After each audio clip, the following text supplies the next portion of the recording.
6 fois par nuit. C'est le nombre de fois où vous vous levez. Si c'est votre cas, sachez que votre prostate vous envoie un signal d'alarme. Mais attendez, il n'est pas trop tard. En 60 secondes, je vais vous révéler l'erreur silencieuse que vous commettez chaque jour aux toilettes. Une erreur que personne ne vous a jamais enseignée. Cette erreur vous coûte votre sommeil, votre liberté et votre confiance. Avant que je vous révèle la solution, écoutez-moi. Cliquez sur « Aimer ». Abonnez-vous à cette chaîne maintenant. Activez les notifications. Pourquoi ? Parce que ce que vous allez découvrir transformera votre vie. Je suis urologue avec plus de 10 ans d'expérience en santé masculine. Je vais vous montrer comment retrouver le contrôle, comment dormir la nuit, comment vivre sans urgence urinaire constante. Restez avec moi, cette vidéo pourrait tout changer. J'ai accompagné des milliers d'hommes confrontés au défi d'une prostate agrandie, un phénomène courant après 50 ans. Près de 50% des hommes de cet âge ressentent des symptômes comme des urgences fréquentes, un jet faible ou une sensation de vidange incomplète. Ces symptômes ne sont pas seulement liés à l'âge ou aux hormones comme la testostérone. Non, il y a une habitude quotidienne que beaucoup ignorent et qui aggrave tout. Beaucoup d'hommes ne réalisent pas que leur façon d'uriner peut littéralement comprimer leur prostate, causant inflammation et complications. L'erreur la plus courante ? Se presser et pousser pour uriner. Vous êtes au bureau, pressé par une réunion. Vous courez aux toilettes et vous voulez en finir vite. Alors vous forcez le jet ou vous arrêtez dès qu'il ralentit. C'est comme presser une balle en caoutchouc encore et encore. Cette pression excessive fatigue la vessie et exerce une force rétrograde sur la prostate. Avec le temps, cela entraîne une inflammation chronique.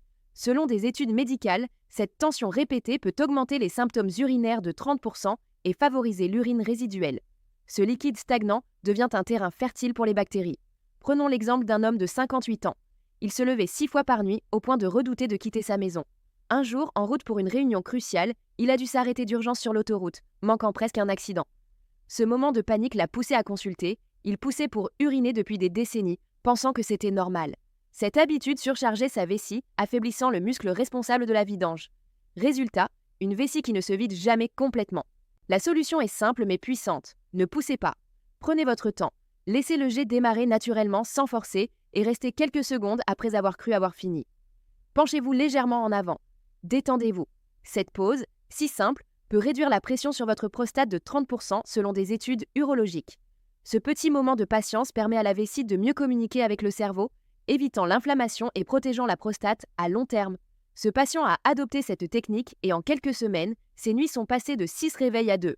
Il a retrouvé une liberté qu'il pensait perdue. Mais attendez, car il existe une technique encore plus surprenante, la double miction ou miction en 2 temps. Le principe est simple. Urinez normalement, sans hâte ni force. Une fois que vous pensez avoir terminé, au lieu de vous précipiter pour partir, restez détendu un instant. Penchez-vous légèrement vers l'avant. Attendez 10 à 30 secondes. Souvent, vous constaterez qu'une seconde vague arrive, comme si le muscle de la vessie se rendait compte qu'il restait du travail. Cette méthode est magique pour réduire l'urine résiduelle, diminuant ainsi l'urgence qui surgit juste après avoir quitté les toilettes. En éliminant ce liquide stagnant, vous baissez la pression sur la prostate et le risque d'infection. Selon des études cliniques, la double miction aide à gérer les symptômes de la vessie en améliorant la vidange et en réduisant les infections urinaires. Un autre patient, un ingénieur de 60 ans, consulté pour une urgence constante, se levant 5 fois par nuit, ce qui ruinait son sommeil et sa productivité. Un soir, lors d'un dîner d'affaires important, il a dû s'excuser plusieurs fois. Après avoir adopté la double miction, ses réveils nocturnes ont chuté drastiquement. Il m'a dit « Docteur, c'est comme si j'avais retrouvé le contrôle de ma vie. Ce n'est pas de la sorcellerie, c'est de la physiologie pure. Mais attendez, car la posture elle-même peut tout changer et beaucoup ignorent ce détail crucial.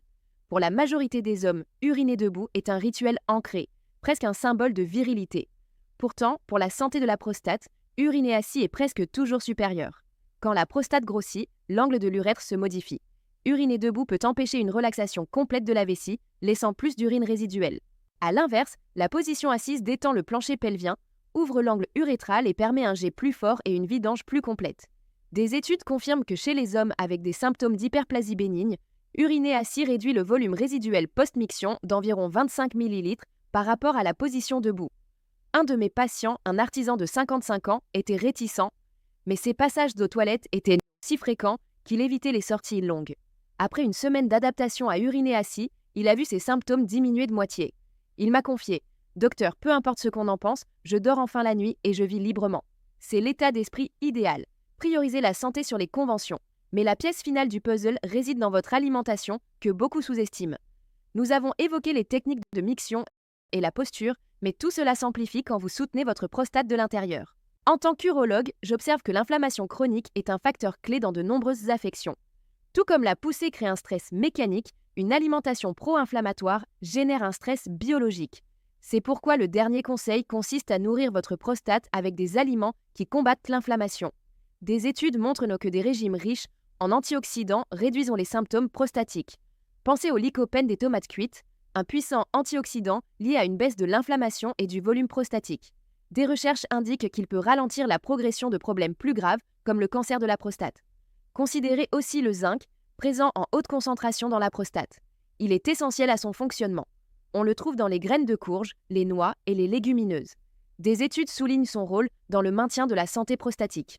Enfin, les oméga-3 des poissons gras comme le saumon ou les sardines ou des noix offrent des effets anti-inflammatoires coprouvés, réduisant potentiellement les risques d'hyperplasie bénigne de 20 à 30% selon des études médicales. Il ne s'agit pas d'un régime draconien, mais de petits ajustements. Ajoutez une portion de légumes à chaque repas. Grignotez des noix en collation. Commencez la journée avec un bol d'avoine garni de graines de courge. Beaucoup d'hommes ignorent que ces choix quotidiens créent un cercle vertueux amplifiant les bénéfices des autres habitudes. Un autre patient, un retraité de 62 ans, souffrait de symptômes si intenses qu'il a annulé un voyage en famille, craignant les arrêts constants. En intégrant ses aliments, tomates cuites dans ses sauces, graines de courge dans ses salades, tout en appliquant la double miction et en urinant assis, il a vu ses urgences diminuer drastiquement. Il m'a confié « Docteur, mon assiette est devenue mon meilleur allié. Ces nutriments soutiennent la guérison naturelle du corps. Vous comprenez désormais les 4 piliers de la santé prostatique. Ne pas pousser et prendre son temps. La double miction pour une vidange complète. Uriner assis pour protéger votre prostate. Et enfin, nourrir votre prostate avec des aliments anti-inflammatoires. Au fond, il ne s'agit pas seulement de votre prostate, mais de votre vitalité, de votre héritage et de l'homme que vous pouvez encore devenir. Votre corps ne vous a pas trahi. Même si les symptômes vous ont fait sentir impuissant ou frustré, le changement est possible. Je l'ai vu chez mes patients et cela pourrait être votre tour. Il n'est jamais trop tard. Pas besoin de perfection. Commencez par un ajustement, une intention et croyez au possible. Si ce contenu vous a inspiré ou appris quelque chose, prenez un instant pour aimer, partager et commenter ci-dessous.